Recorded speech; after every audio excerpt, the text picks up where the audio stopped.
Hey guys, hello everyone, welcome back to my channel. तो आज हम फिर से बात करने वाले हैं निकू सुमित के बारे में। निकी पे लोग बहुत ज़्यादा तारीफ़ कर रहे हैं, प्यार बरसा रहे हैं। जब से उनके गांव से ब्लॉग्स आए हैं, लोग तारीफ़ कर रहे हैं कैसे एक प्रॉपर बहू की तरह केयर कर रही है, सारे काम में हाथ बटा रही है। रिश्तेदारों के साथ उनकी जो बॉन्डिंग है उसकी सब लोग बहुत ही तारीफ़ कर रहे हैं। कैसे इतनी गर्मी में जहाँ पे लाइट भी नहीं है, हर टाइम पल्ला किए रहती हैं सर पे और सबका ख्याल रखते दिख रही हैं वहाँ पे। निकी के जो भी रिश्तेदार हैं सबकी बॉन्डिंग उनके साथ काफ़ी अच्छी दिख रही है। सब उनको बड़े अच्छे से ट्रीट कर रहे हैं।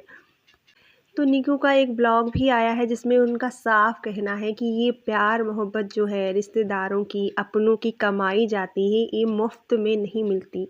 इस प्यार को पाने के लिए बहुत ज़्यादा त्याग, बहुत ज़्यादा बलिदान दिया जाता है, तब जाके बदले में ये चीज़ें आपको मिलती हैं।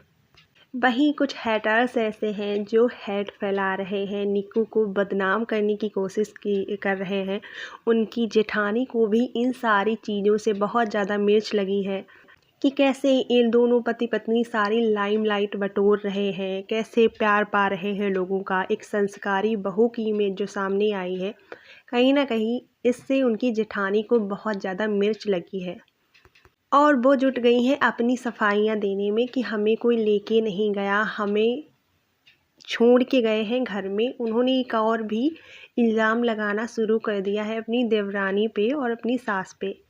तो उसके लिए तो आपने अपने रिश्ते पहले से ही इतने ख़राब कर रखे हैं। आपने इतनी सारी पर्सनल चीज़ें जो कि सोशल मीडिया पे नहीं आनी चाहिए थी, घर की इतनी प्राइवेट चीज़ें वो भी आपने सोशल मीडिया पे शेयर की हैं, जिससे कि इनकी सासू माँ को बहुत बुरा लगा है और तब से उनकी तबीयत ही ख़राब चल रही है।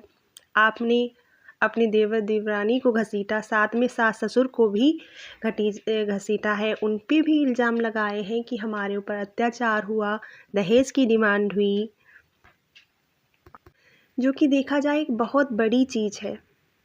ये सारी चीज़ें तो एक पुलिस केस ही बना रही हैं। उनको इस तरह से जाल में आपने फंसाने की कोशिश की है। अब उम्मीद रख रही हैं कि हमारा घर हमसे प्यार मोहब्बत से ट्रीट करे, हमको आगे आगे लेके चले। रही बात ले जाने की, तो आप कोई बच्ची नहीं थी, आप साथ में जा सकती थी। अगर वो लोग नहीं लेके गए तो आपको पता था ये लोग कहाँ जा रहे हैं, आप साथ में उनके बाद में जा सकती थी वहाँ। लेकिन इन्हें तो एक इल्ज़ाम लगाना था, फिर से निकू को बदनाम करना था, अपनी सासू माँ को बदनाम करना था, तो उसका फ़ायदा ही उठा रही हैं यहाँ पे। बहुत सारे हेटर्स हैं जो बोल रहे हैं निकी के लिए कि निकी लाइमलाइट बटोरना चाह रही है, कैसे संस्कारी बहू बन रही है, घर पे तो पल्ला नहीं करती, वहाँ पल्ला कर रही है। तो रही बात संस्कारी बहू बनने की या दिखावा करने की, ये कुछ मिनट्स के या कुछ घंटों के वीडियोस नहीं है, पूरे पूरे दिन के वीडियोस है। पूरा डेली का व्लॉग, पूरा जो डे लाइफ है उनकी, वो दिखाई जा रही है। तो देखिए कितना पूरा दिन साड़ी पहन के, सर पे पल्ला रख के और काम करते भी दिखी हैं। तो इन सारी चीज़ों को दिखावा नहीं कहा जा सकता है। आप देख रहे होंगे कि गांव में वो झाड़ू लगाना है, खाना पीना करना है, लोगों के साथ बैठना है। एक कुछ मिनट की चीज़ें तो है नहीं, पूरे डे लाइफ वो अपनी दिखा रही हैं, जो कि दिखने में लग रहा है इनके लिए काफ़ी मुश्किल भरा रहा होगा। क्योंकि घर में अपनी नॉर्मल रहती हैं, पल्लू वल्लू नहीं लेती हैं, आराम से रहती हैं, वहाँ पे इन्हें तकलीफ़ें झेलनी पड़ रही हैं, लेकिन अपने रिश्तों का सम्मान साफ इनके अंदर दिख रहा है, जिसकी वजह से इस सारी तकलीफ़ों को सहन कर रही हैं और अपने रिश्तों को टाइम दे रही हैं वहाँ पे। वहीं इनकी जेठानी को तो आराम से ही तकलीफ़ तो उठानी नहीं है, गांव जाना नहीं है, बहू बन के पल्ला लेके या काम करने से तो ये पीछे भाग रही हैं और ऊपर से निकी के ऊपर इल्ज़ाम लगा रही हैं और लोगों से गलत गलत भी बुलवा रही हैं। तो जाहिर सी बात है निकी को जो प्यार और मोहब्बत उनके ससुराल वालों की तरफ से, उनके रिश्तेदारों की तरफ से मिल रहा है, उसके लिए वो काफ़ी मेहनत और त्याग कर रही हैं, जो कि साफ उनके व्लॉग्स में दिखता है।